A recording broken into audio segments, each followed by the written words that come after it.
Hi everyone, so today I'm going to speak about chakras. Chakras are energy centers in the body.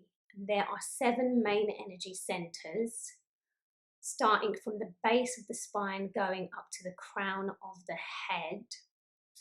These energy centers, chakras, they are taking in energy from the energy field that surrounds us, which I call the universal energy field. And this energy goes into the bioenergetic field of energy that surrounds each one of us.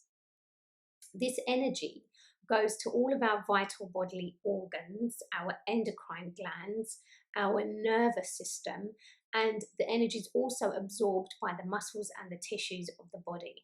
So that's why it is important to have chakras that are healthy and balanced, because this energy is helping to nourish our body. The chakras are not just about metabolizing energy though. They're also about allowing the flow of consciousness. There is a psychological aspect to each one of our specific chakras. And when we work to increase the flow of energy to any one of those chakras, any psychological material related to the specific chakra is then brought up to our awareness. And then there is an opportunity for growth. Now, there's lots of various different practices that you can engage in to help to energize the chakras, such as yoga or meditation. I personally used to do some yoga and some physical chakra exercises that would help to increase the flow in the chakras. I do think that this is something that must be done with a lot of patience and care. It's not something that should be rushed, because it's important to allow any process of growth to happen slowly and gradually over time, so that there is time to process the information that comes up, and it must be done at a pace at which it can all be integrated.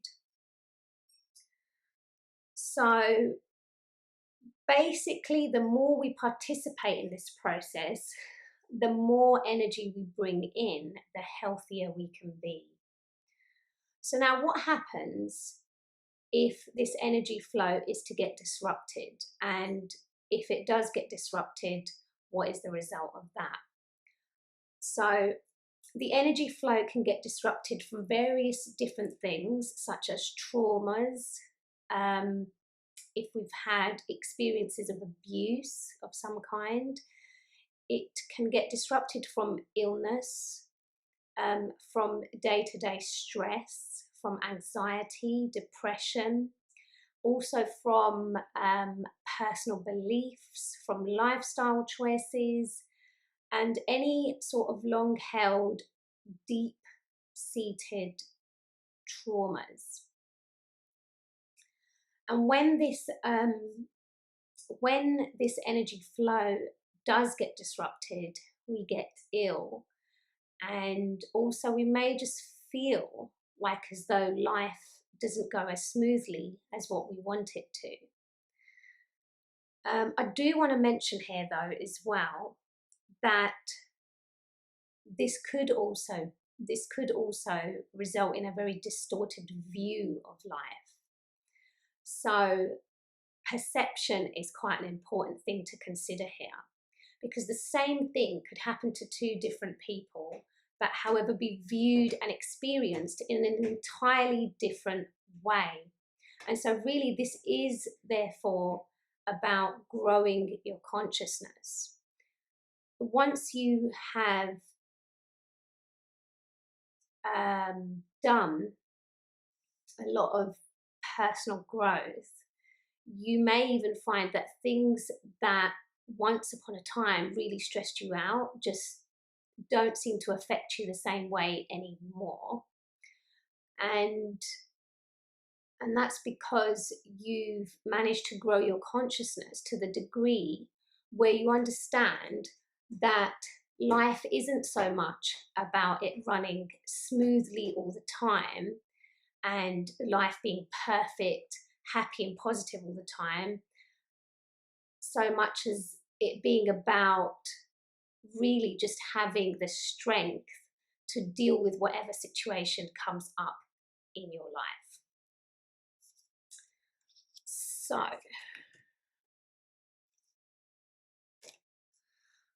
now there's a lot of differing views, different schools of thought when it comes to whether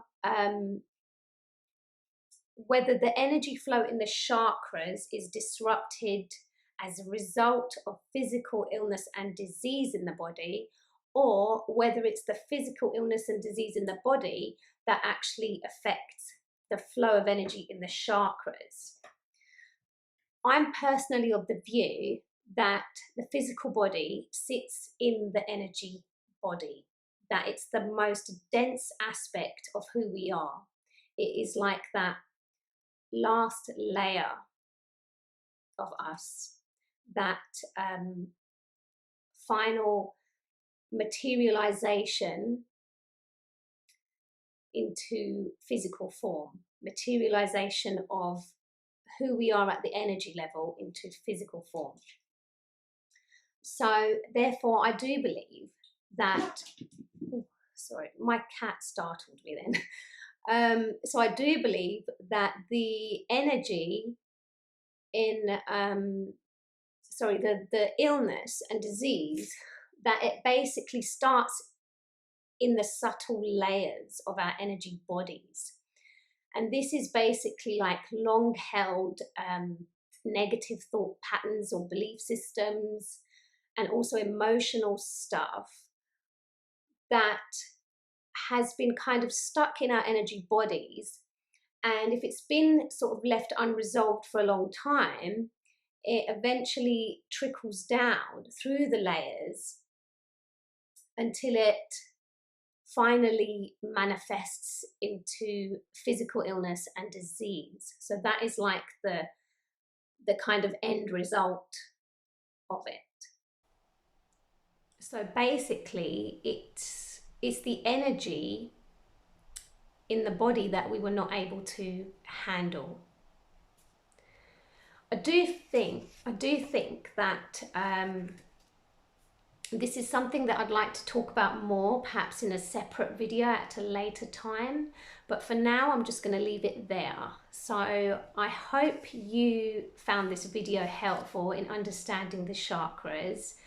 Thank you so much for watching, and I look forward to seeing you in the next video. Bye.